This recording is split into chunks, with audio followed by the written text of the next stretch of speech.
I found the camera in the linen closet, tucked behind a stack of old bath towels that hadn't been touched in years.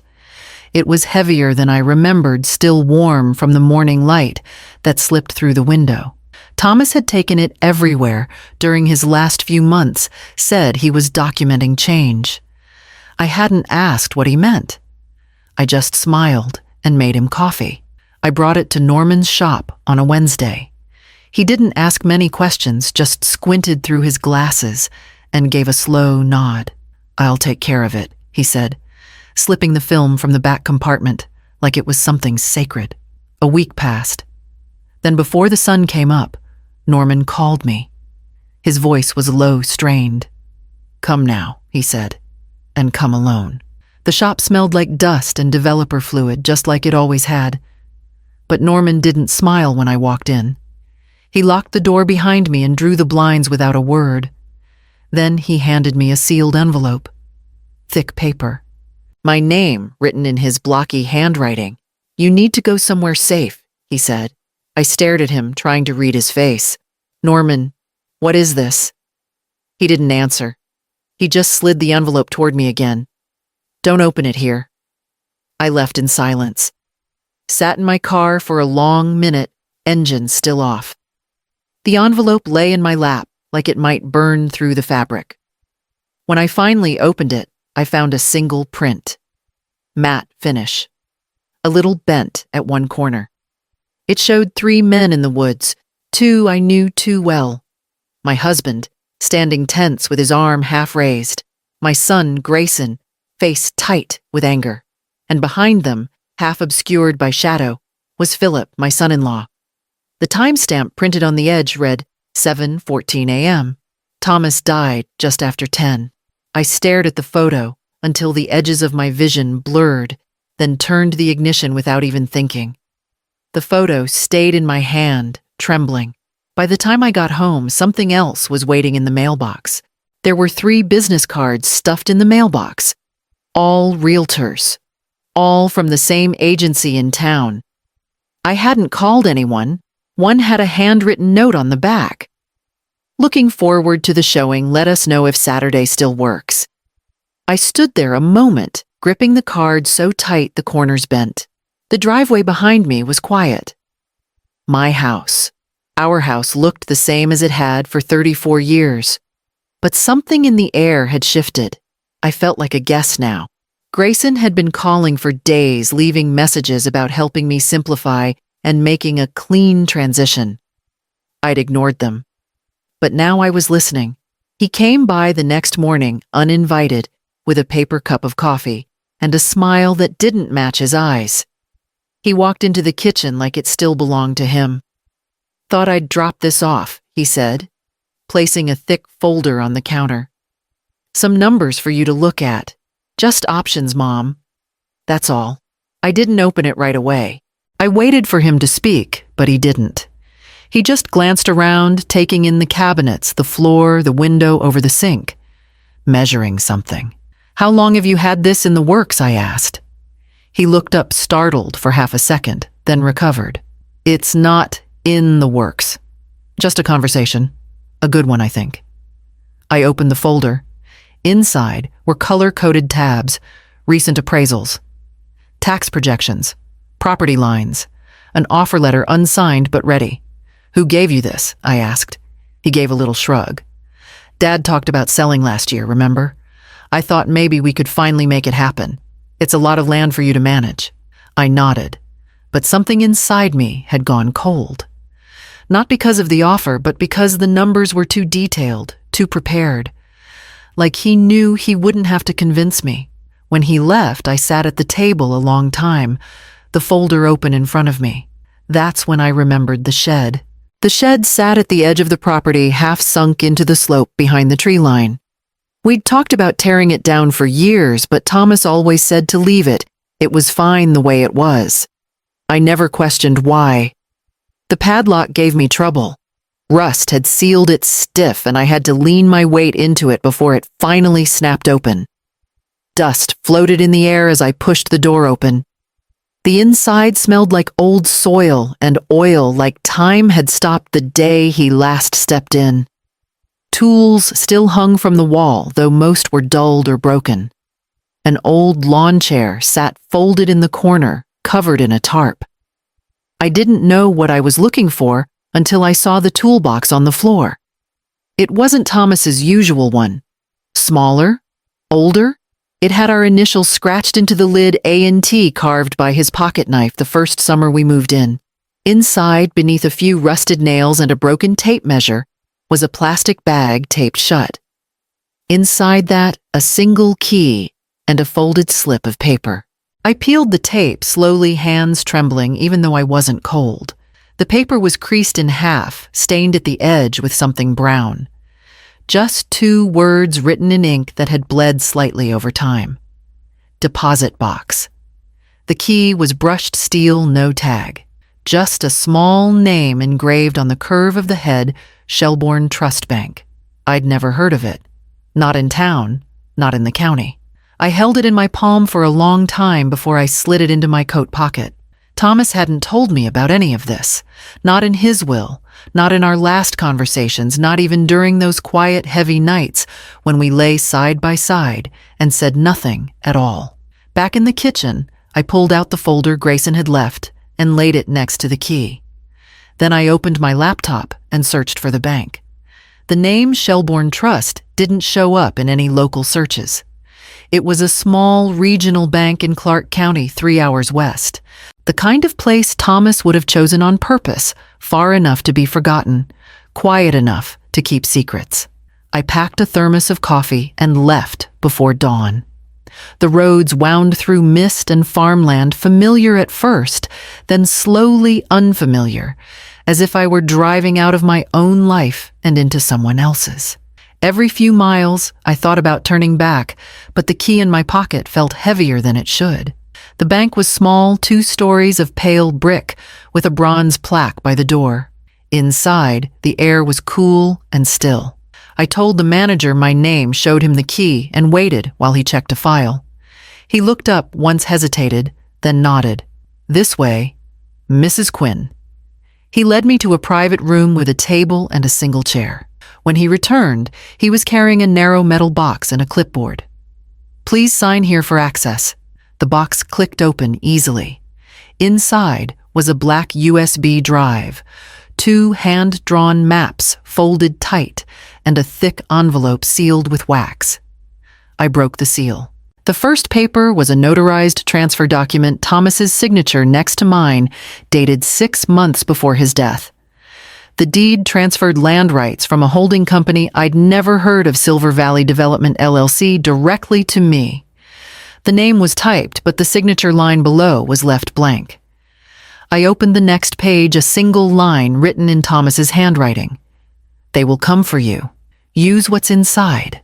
I read it twice, then again, as if the words might change meaning if I stared long enough. The maps showed our property boundary with markings that extended beyond the creek to an area labeled Phase 2. By the time I left the bank, the USB was in my pocket, and the deed was locked back inside. I drove home through the rain, replaying one question in my head. The forest in the photograph was part of that map. The forest looked different in daylight, less shadowed, less haunting, but I knew the place the moment I saw it. The slight bend in the ridgeline, the fallen log near the slope, the moss-covered stump. It was all there, just like in the photograph. I parked at the edge of the access road and followed the old trail on foot. A few minutes in, I spotted the metal bracket where Thomas used to mount his trail camera. It was bolted to a tree just like he always did, except now it was bent sideways. One arm twisted like it had been hit with something heavy. The camera was gone. Closer to the ridge, I found a black streak in the dirt. Burned tire marks deep into the soft earth. Recent. Someone had driven through here in a hurry. Someone who didn't want evidence left behind. I crouched down and touched the broken bracket. The tree bark was splintered. This hadn't been an accident. They knew the camera was there. They wanted it gone. Back at the house, the driveway was no longer empty. Grayson's car was parked at an angle near the garage, and Vanessa stood beside him, arms crossed like she was cold, even in the afternoon sun. I didn't bother greeting them. We were in the area, Grayson said, stepping forward with a bright, practiced smile. Thought we'd check in. Vanessa opened her handbag and pulled out a brochure. I didn't take it. It's a senior condo development just outside Santa Rosa, she said. Ocean View Private Care, available full kitchen walking trails. We toured it last month. It's perfect. For you, I said. No mom for you, Grayson cut in. You'd be closer to everything. No stress, no maintenance. Just peace. Doesn't that sound good? I looked at their faces. So eager, so rehearsed. What's wrong with here? I asked quietly. He blinked, then said, You've done enough. Let us take care of things now. I said nothing, just watched, as Vanessa glanced at the house behind me, like it was already hers. The next morning I called a lawyer. I didn't go to a law office. I went next door. Margot's niece Elise was home for the semester break. She was in her second year of law school and had always been kind to me, curious, sharp, and quietly observant. When I told her I needed help reviewing some documents, she didn't ask questions. She just brought her laptop and a legal pad. We sat at my dining table while the USB loaded. The files were cleanly organized contracts, spreadsheets, scanned correspondence. The deeper we looked, the quieter Elise became. These aren't just property transfers, she said. They're mineral rights resource development licenses, easement grants. And this one? She tapped on a PDF. It was a signed agreement between Silver Valley Development and a shell company assigning access rights to parcels that had never legally changed hands. My land. The one Thomas had placed under my name through the trust. It's fraud, she whispered. And big. The amounts listed on the spreadsheets made my stomach twist. Not thousands, millions. Projected revenue from something underground. I remembered the markings on the map, Phase 2. We spent the next few hours organizing the materials into a legal brief.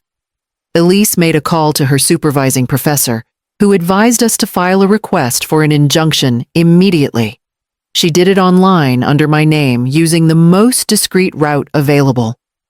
By the time she left, we had a digital file stamped with confirmation, petition to block transfer of land title, pending investigation. I didn't call Grayson. I didn't call anyone. I placed the USB back in its envelope and returned it to the safe. Then I printed the brief and tucked it into a plain manila folder. That night, I stood at the kitchen window watching the lights in the neighbor's yard flicker on and off as Elise left with her coat pulled tight. The wind had picked up, bending the trees at the edge of the property. The folder sat on the counter behind me. I set the kettle on the stove and waited for it to whistle.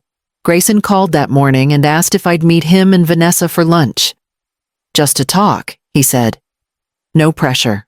They chose a place near the lake, modern, quiet, just upscale enough to remind me who was paying. Vanessa was already seated when I arrived, scrolling through her phone. She looked up, smiled, then quickly looked past me. Her menu stayed closed. Grayson ordered for all of us, but when the food came, no one touched it. He leaned in, elbows on the table, voice low and careful. We've been thinking about how to support you better, he began. It's been a tough year, and we know Dad's passing. It's been a lot to carry. Vanessa nodded solemnly, though she hadn't said a word yet. He continued, We're concerned, Mom. You've seemed a little scattered lately, forgetting things, isolating. We worry you might not be making decisions with a full picture. My fork hovered over the plate. I hadn't spoken yet. Vanessa finally chimed in, gentle as syrup. Grief does strange things. You don't have to do everything alone. Grayson pulled out a folder not unlike the one he'd brought to my house and slid it across the table. Just some recommendations, he said. A financial advisor. Legal support. People who can help ease the burden. I didn't open it. I looked at Vanessa, then at him. Would that advisor be paid by your father-in-law's firm? I asked quietly. They both froze. Vanessa looked away. Grayson blinked once, then gave a half shrug. It's not about that. I didn't respond. I didn't need to. The pause that followed was answer enough. The server came by asking if we needed anything else. No one said a word. I folded my napkin, placed it beside the untouched plate, and stood. Grayson followed me out to the parking lot. We're just trying to help, he said. I turned to him. Then stop assuming I'm the one who needs saving. He didn't answer. That evening, I went to the safe, pulled out the deed, and made a second copy. I hadn't planned on opening the USB again. But that night, after the lunch that wasn't about lunch, I couldn't sleep. The quiet in the house felt too deliberate, like it was waiting for me to move to make the next mistake. I turned on the laptop and plugged the drive back in. The folder list looked the same, but one file sat near the bottom that I hadn't noticed before. No label, just a timestamp. I clicked it. Thomas's voice filled the room. It was faint at first, the sound of his breath and the hum of wind in the background. Then steady and deliberate, he began to speak. If anyone finds this, it means I was right. He paused, a quiet sigh following. I've been following Grayson and Leonard for weeks now. The holding company isn't what it looks like. Money's moving through it, large sums from companies that don't exist. It's being laundered through a trust one that lists Grayson as a secondary beneficiary. I pressed a hand to my mouth, but he kept talking. I didn't want to believe it. I still don't. But the numbers don't lie, and the signatures, his handwriting, Leonard's initials, it's all there. They're selling rights to land they don't own, then reassigning the profits to the trust. The wind picked up on the recording, and his voice trembled slightly. I confronted him once. He said it was just business, that I was too old to understand. He didn't realize I'd already made copies of everything. There was another pause, longer this time, followed by the sound of gravel underfoot. I think they know I've seen too much. If something happens, Althea, don't trust them. Don't trust anyone tied to the Vance family. The truth is in the maps. The recording ended with the faint click of the camera shutter. I sat there for a long time, staring at the progress bar, frozen at the end of the playback, the silence pressing against me. By morning, I'd decided who needed to hear it next. Elise came by that afternoon. I didn't tell her everything, not about the lunch, not about the voice recording, but I let her listen. She didn't speak for a while after it ended. Then she opened her laptop and began organizing the files into a packet. We included the maps, the contracts, the mineral rights transfers, and the full transcript of Thomas's message. Elise formatted it like a case brief and printed 2 copies, one for the state attorney's office, the other addressed to a local investigative reporter who covered real estate fraud. I signed my name to both letters. We mailed them just before the post office closed. I watched the envelopes disappear into the bin, not with fear, but with something colder resolve. That night around 2 a.m., I heard the sound. A faint rattle, then a sharp metallic clink at the back gate. Murphy. My old spaniel growled low from the foot of the bed. I slipped out quietly and looked through the kitchen window. The motion sensor lights were on.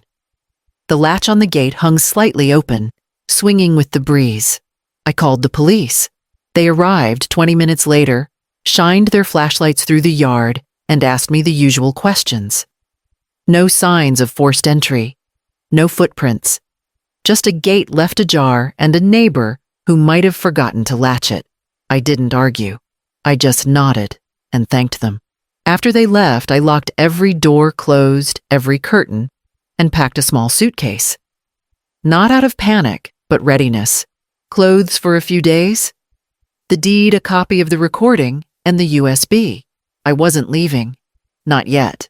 But I needed to be in control of where I stood next. At sunrise, I left a note on the kitchen counter just in case, gone for a few days. Do not forward mail. Do not enter. I locked the front door behind me, not with fear, but with purpose. And before I stepped off the porch, I turned to look back at the house, quiet, closed, and still mine. 3 weeks passed before the story broke. It started as a local headline, just a few lines about pending charges filed against regional developers for fraud and unlawful land acquisition. But by the next day, it was everywhere. Wire fraud scandal uncovered in Clark County millions, tied to shell firms' mining rights and phantom holdings. Leonard Vance's name was listed in bold. So were 2 of his associates. Grayson's wasn't mentioned, not directly. But the timeline, the projects, the firms anyone paying attention would know where the edges blurred. I got 3 calls from him that morning. Then 2 texts. I didn't open them.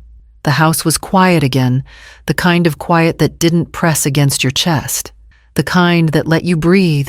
Elise had arranged a meeting with a land conservancy group based out of Ashland. They specialized in preserving private property, with mineral assets from commercial exploitation. I met with them at the kitchen table. By noon, I'd signed the intent to donate rights into a permanent trust, no drilling, no development, no easements. The land would stay as it was, unclaimed, unchanged. Grayson had once said it was too much land for me to manage. He wasn't wrong, but it wasn't too much to protect. I cleared the folder from the counter, locked the deed in the safe, and placed the printed transcript of Thomas's voice recording in a sealed envelope labeled personal. It would stay with my will. Then I returned to the photo. The original print had warped slightly at the edges, the timestamp still clear in the corner. I didn't frame it for what it proved. I already had the paperwork, the files, the orders. I framed it because it was the last thing Thomas saw that mattered. He hadn't captured them because he was afraid. He'd captured them because he still believed the truth was worth holding up to the light. I hung the frame above the desk in the den where the sun could reach it by mid-morning. Then I opened the window, sat in the chair, and let the breeze move through the house.